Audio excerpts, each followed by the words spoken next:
Josiáš a Izajášove proroctvá. Čas plynul a na júdskom tróne sa striedal kráľ za kráľom. Znovu dovolili ľudu uctievať cudzích bohov a znovu sa Boh nahneval. Potom nastúpil kráľ menom Josiáš. Bol odhodlaný prinavrátiť Izraelitov k uctievaniu pravého Boha. Keď mal 16 rokov, začal rúcať všetky oltáre a chrámy zasvetené cudzím bohom. Nechal iba jeden. Boží chrám v Jeruzaleme, aby si ľud navykol uctievať v ňom. Jeden chrám, jeden Boh. To bol Josiášov príkaz a ľud ho poslúchol.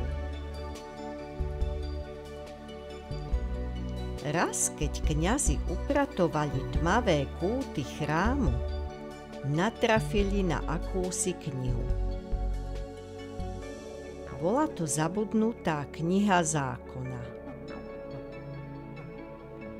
Teraz túto knihu predložili Josiášovi. Kráľ si prečítal Izajášove proroctvá a pochopil plný význam Božieho slova.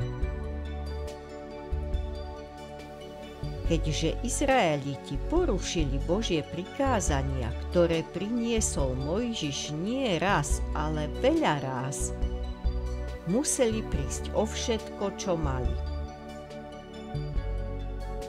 Blížil sa čas, keď krajinu čakal pád.